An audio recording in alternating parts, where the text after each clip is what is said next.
Got some huge news here. Elon Musk has left the building. And the building in question is the White House. This might be a bit of an overstatement because Elon has been kicked out of the White House, but not officially fired. And I think that may have to do with the fact that the person who needs to fire him is a coward. Now, in order to save face, Musk says he's still working for Doge remotely. Although let's just say that the vibes being put off weren't exactly reassuring. Maybe it had something to do with all of the reported screaming matches with coworkers we've been hearing about, but I'm just speculating here.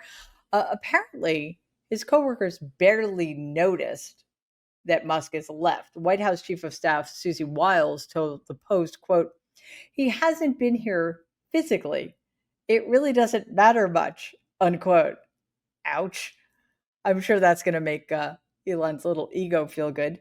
Musk's exile comes as problems are mounting for him, his companies, our country. There's the crashing of Tesla sales, Doge dysfunction, which is siphoning billions of dollars out of the federal government and eviscerating government agencies, and of course, the rising internal feuds. But not to worry, Musk is still out there defending Doge. I don't know, like it's his vocation or something. On NBC, and this is just, I think, a testament to his mental stability. He compared it to Buddhism, saying, quote, "It's a way of life, like Buddhism. You wouldn't ask who would lead Buddhism. Is Buddha needed for Buddhism? Doja, like Buddhism, doesn't need a specific leader to keep moving forward. Was Buddhism not strong after Buddha passed away?" Unquote. Well, yeah,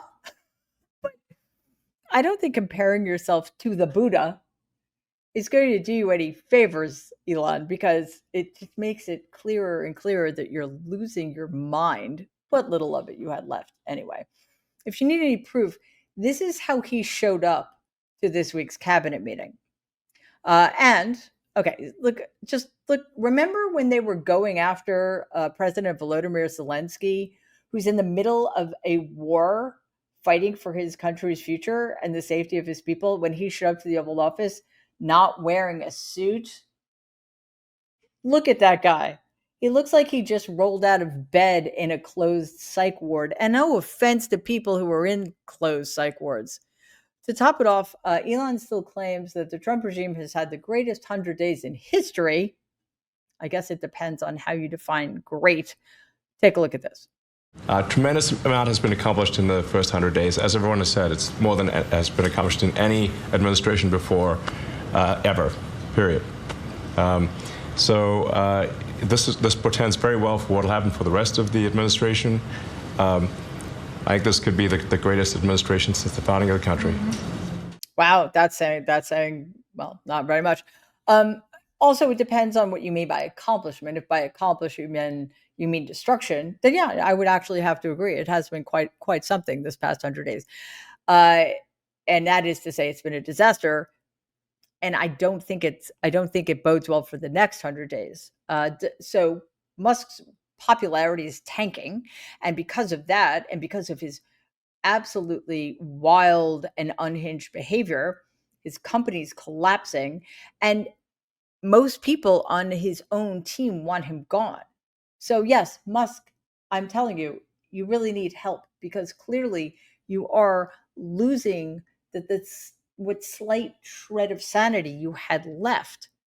I mean, I'm sure there are things that you're doing to yourself that probably aren't helping the situation, but I'm not going to speculate about that. Let's just put it this way. Stress will kill you. Even Donald is starting to change his allegiance. Let's take a look at what Donald had to say about Musk at the University of Alabama commencement ceremony. If you look at some of these internet people, I know so many of them. Elon is so terrific, but I know now all of them, they all hated me in my first term, and now they're kissing my ass, do you know? It's true, all of them.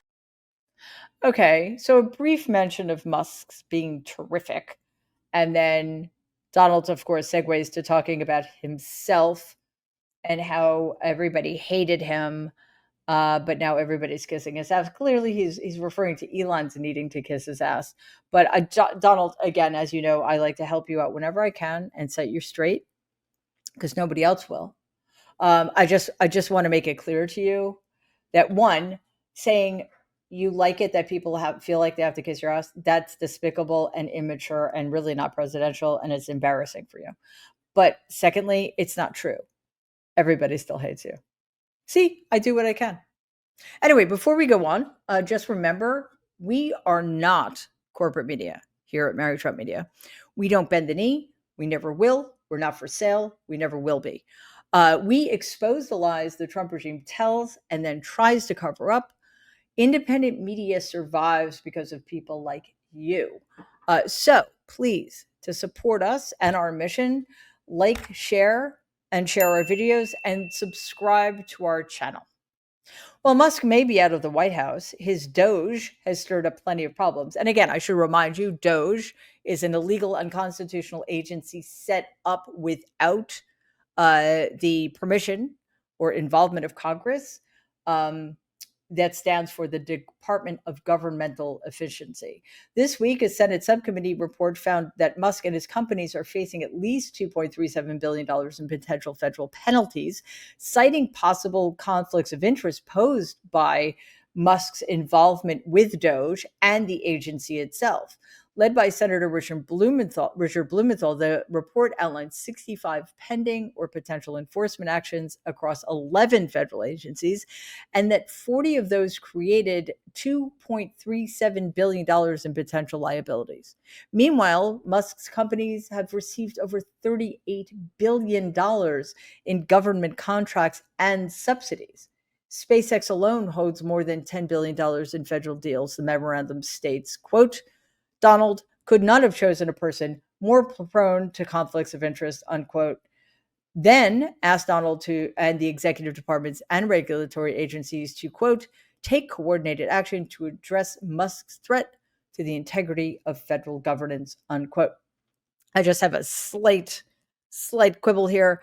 Donald actually has chosen a person more prone to conflicts of interest. He's chosen himself. But yes, Musk is a close runner-up. It could not be more clear that Tesla and Musk have created mountains of conflicting interests. The report calls on federal agencies to take coordinated action in order to address Musk's threat to government integrity. Lisa Gilbert, who's co-president of Public Citizen, praised the report, saying this is not just about Musk's getting rich. It's about sweeping away real investigations that could have held him accountable. And by the way, if you're getting billions and billions of dollars in government subsidies, you too could be rich. Yeah. So as Musk's grip on Doge slips, which is a good thing, so does his control at Tesla. Earlier this week, the Wall Street Journal reported that Tesla's board quietly began searching for his replacement as CEO. Why would that be? Well, let's look at some numbers and let's look at some data. There's a 71% drop in Q1 earnings. There are declining global sales, absentee leadership, political distractions, brand damage in places like California, Germany, and China. Sources say the board brought in search firms and urged Musk to refocus. He promised to return starting next month, but insiders remain skeptical. While Tesla later issued a public denial, insiders say succession planning discussions have occurred, and some board members have even reassured investors behind the scenes. Because why would you want in charge of your company somebody who is so egregiously unfit, somebody who clearly does not have the best interests of your company in mind, and somebody who has proven himself to be not just completely disconnected from the stated mission of your company, but is completely incapable of fulfilling it. Now, the question is, am I talking about Tesla or am I talking about the government of the United States?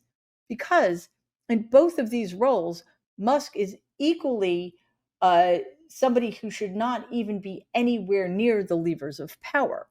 And there's something that has been left off the list, which I think it's important to include, whether it's is running Doge and therefore the United States government into the ground or running Tesla into the ground.